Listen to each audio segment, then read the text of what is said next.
Today, mapping mortgage stress.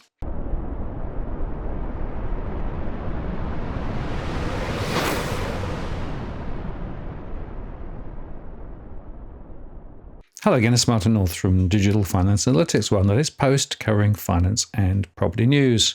Today, I want to take you through some of our detailed mapping based from our recent surveys and specifically explore where mortgage stress is most severe.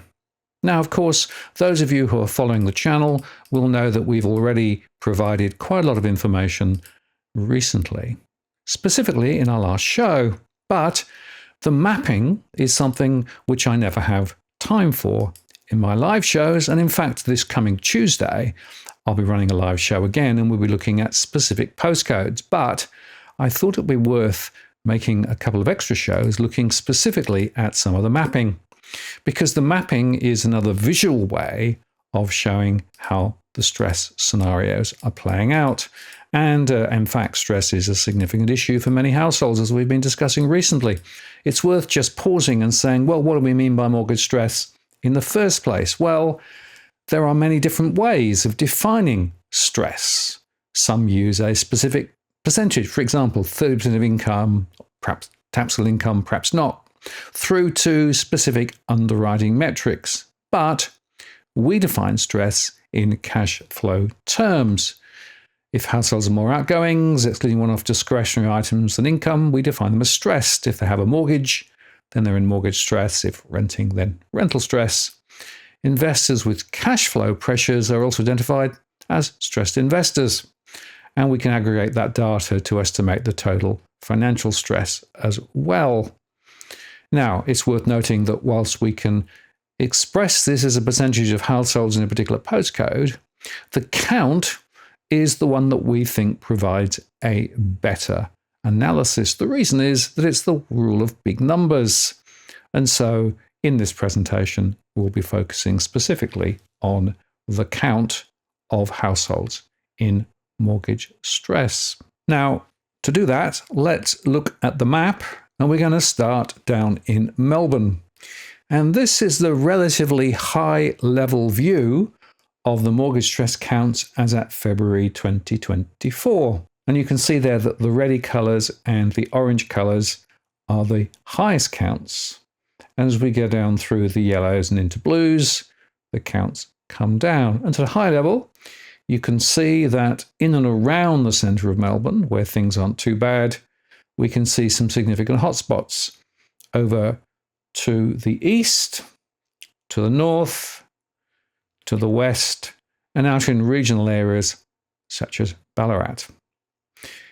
Now, it's worth highlighting immediately that a lot of these areas are high growth corridors, a lot of recent development, a lot of homeland packages, a lot of first-time buyers, and a lot of new migrants. If we then start drilling in, I'm going to start by looking in and around postcode 3029, which includes Point Cook, Derrimont and places like that. As we come in, we can see that, in fact, the hotspot in 3029 is places like Tarnit and Hobbs Crossing. And if we moved slightly further south, we can see that areas such as Point Cook and Werribee, again, in the area of Wyndham, are also in difficulty. That's postcode 3030. Now, let me just say again, this is the number of households in cash flow difficulty. If we then go across to the east of Melbourne, we can see that postcodes like Narre Warren, Harkaway, Berwick, and then Pakenham are all showing significant high counts, more than 8,000. And places like Cranbourne are also not far off there. And if we move across towards places like Frankston, we can see that on the coast, there's some significant issues there. So again, it's a bit of the same story, high growth corridors, a lot of relatively new properties, a lot of first-time buyers. And then the other hotspot in and around Melbourne is north, and that's places like Roxburgh Park, Craigieburn, Donnybrook, Mickleham. centered on postcode 3064. And we also note that postcode 3754 is also relatively high. Now, if we look at the areas in and around the centre of Melbourne, it's a different story. But of course, here, there are more people renting than who own their properties outright. So perhaps no surprise that the counts are a lot lower. And before we finish the Victorian story, we should also look at the Latrobe Valley, where again, the counts are significantly higher and have been growing relatively recently. This is an area to watch because there's quite a lot of pressure amongst many households in some of these outer suburban and regional areas. So now let's jump up to Brisbane. And we can see here that there are quite significant variations. Ipswich stands out as a significant high count. And then if we go over towards Toowoomba, it's pretty much the same. But there are also some hotspots closer into Brisbane. I would make the point that in the context of what's going on in Brisbane, the population density is somewhat lower. So the absolute count relative to, say, Melbourne is a little lower. If we then drill into the centre of Brisbane, we can see that there are some areas north of the city, like Apsley and Geebung, postcode 4034, and also close into the centre of town, places like Camp Hill, 4152, as well as the areas to the west in and around Ipswich and the surrounding areas. Ipswich, of course, is another of those high-growth corridors with lots and lots of new development. Now, if we run down towards the Gold Coast, we can see that places like Surfers Paradise or Broadbeach does have some stress, but the absolute counts are somewhat lower. But nevertheless, they are still quite significant.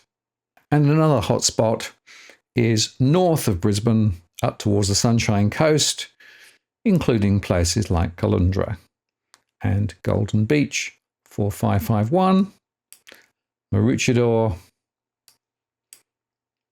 Coolum, and even some of the areas around Noosa, although Noosa itself, and particularly Noosa Heads, has a significantly lower count. And finally, if we look at places like Toowoomba, 4350, we can see a very significant hotspot, and in fact, Toowoomba is right at the top of the list of those areas in mortgage stress at the moment. And once again, it's the same old story, a lot of high-growth corridors, and interestingly, in these areas, the average incomes are quite a lot lower as well. In adjacent areas, if we go a little bit further north, in other areas of Toowoomba, you can see there that the story is a little different. So 4352 is less of an issue, but even so, the counts are relatively high. And areas around the Fraser Coast, 4650 and 4570, are also registering as relatively stressed, but again, not as high as some of the other areas that we've looked at. And another hotspot in Queensland, further north, is up towards Mackay, particularly some of the coastal areas, and also some of the areas further north from Mackay as well. Townsville is another hotspot up in Queensland, and again, looking at the distribution, some on the coast, but also some further inland. And it's also worth highlighting that areas around Cairns does have some stress, but the population density is relatively low and therefore doesn't appear in the most stark colours.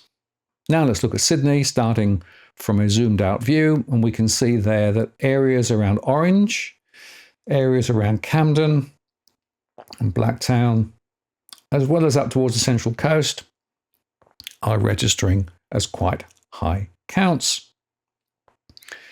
And if we drill in, we can see that the areas closer into the city, but to the west, which includes Blacktown, as well as Campbelltown, 2570, places like that, are the ring of fire to the west of Sydney. Closer in, Canterbury and Bankstown is also registering as high counts.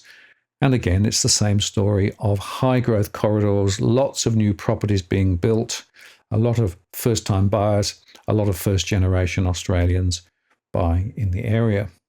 Now, looking in more detail, in postcode 2170, we can see there that areas like Warwick Farm, Chipping Norton, Moorebank, all around the Liverpool area are registering with very high levels. And beyond that, even if we look at places in the Sutherland area or further north, we can see quite high counts.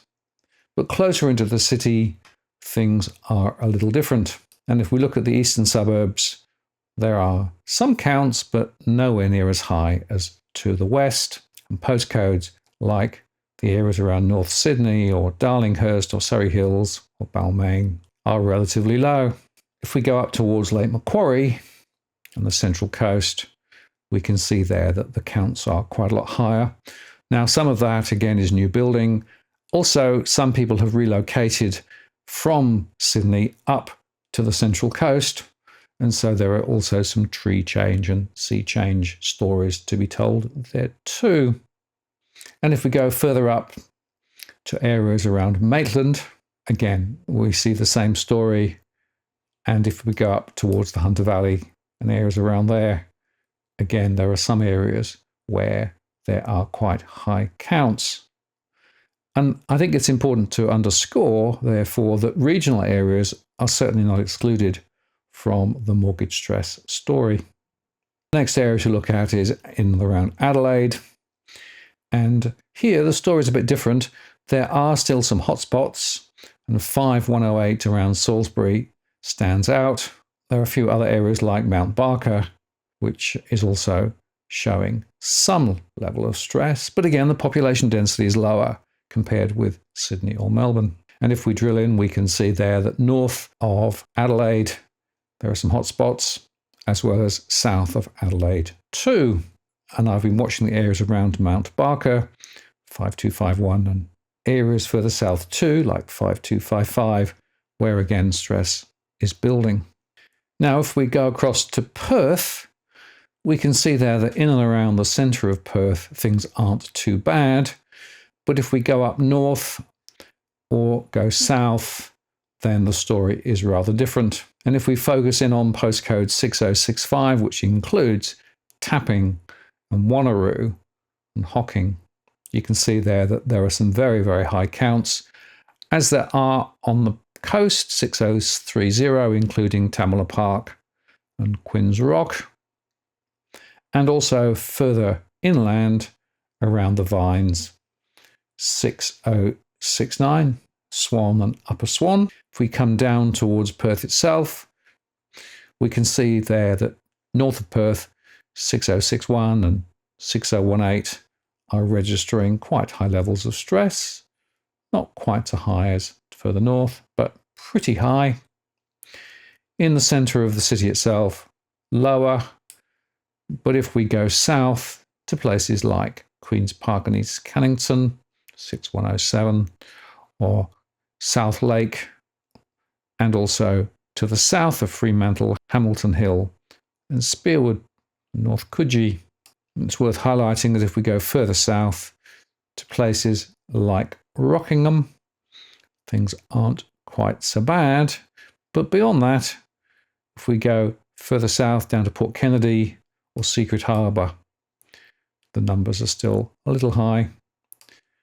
And I'd make the point that looking at the story in Mandurah, 6210, again, the counts are in the mid-range, not quite so high as some other areas, but still worth talking about.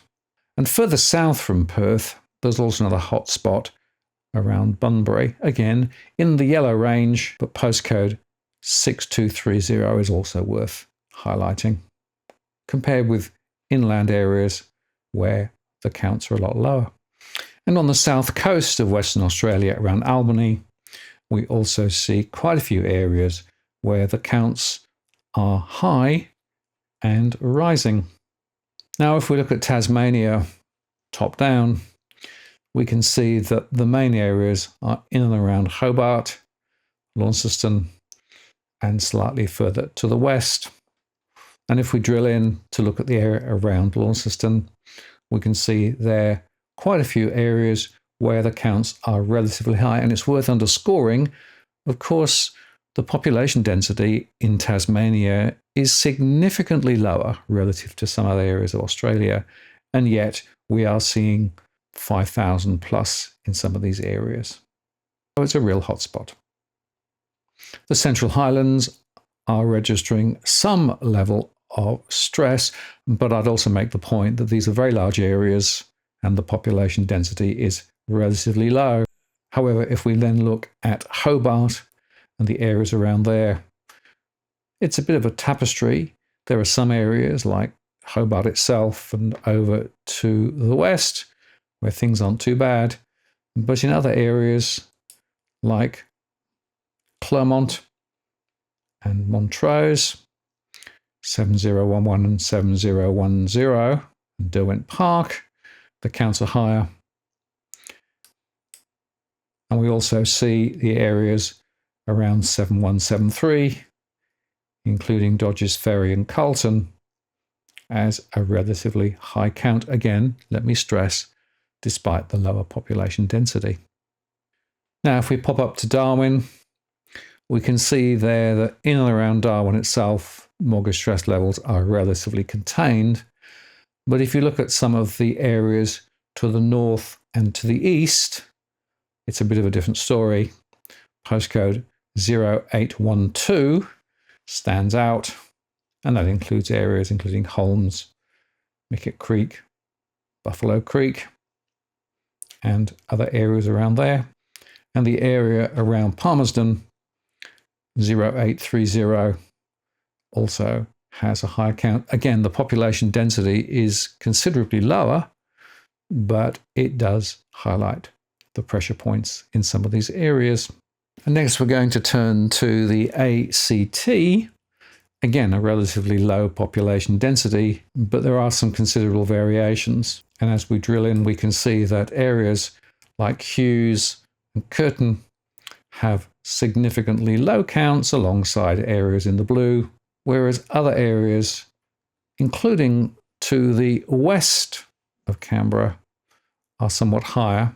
Again, low population densities, but we do see some areas where the pressures are quite considerable. And if we look to the south of AACT, down towards Theodore and Calwell, postcode 2905 and 2906, down towards Banks as well, again, the counts are somewhat higher. So I hope you found that interesting. The mapping really does highlight where there are areas of concentrated stress. And of course, significant levels of stress ultimately can translate over time to pressure on home prices. And in fact, we'll be able to explore that further on Tuesday on my live stream when I deep dive on individual postcodes. If you found the mapping helpful, let me know in the comments below, because I can do the similar analysis for rental stress and investor stress, and even things like defaults, and also looking at investment property net investment yields, which actually is a whole new ball of wax. So thanks very much for watching. Do mark your diaries for the live stream on Tuesday evening at 8 p.m. Sydney time, and I'll look forward to talking with you again soon. This is Martin North from Digital Finance Analytics. Many thanks for watching, and I'll see you again next time.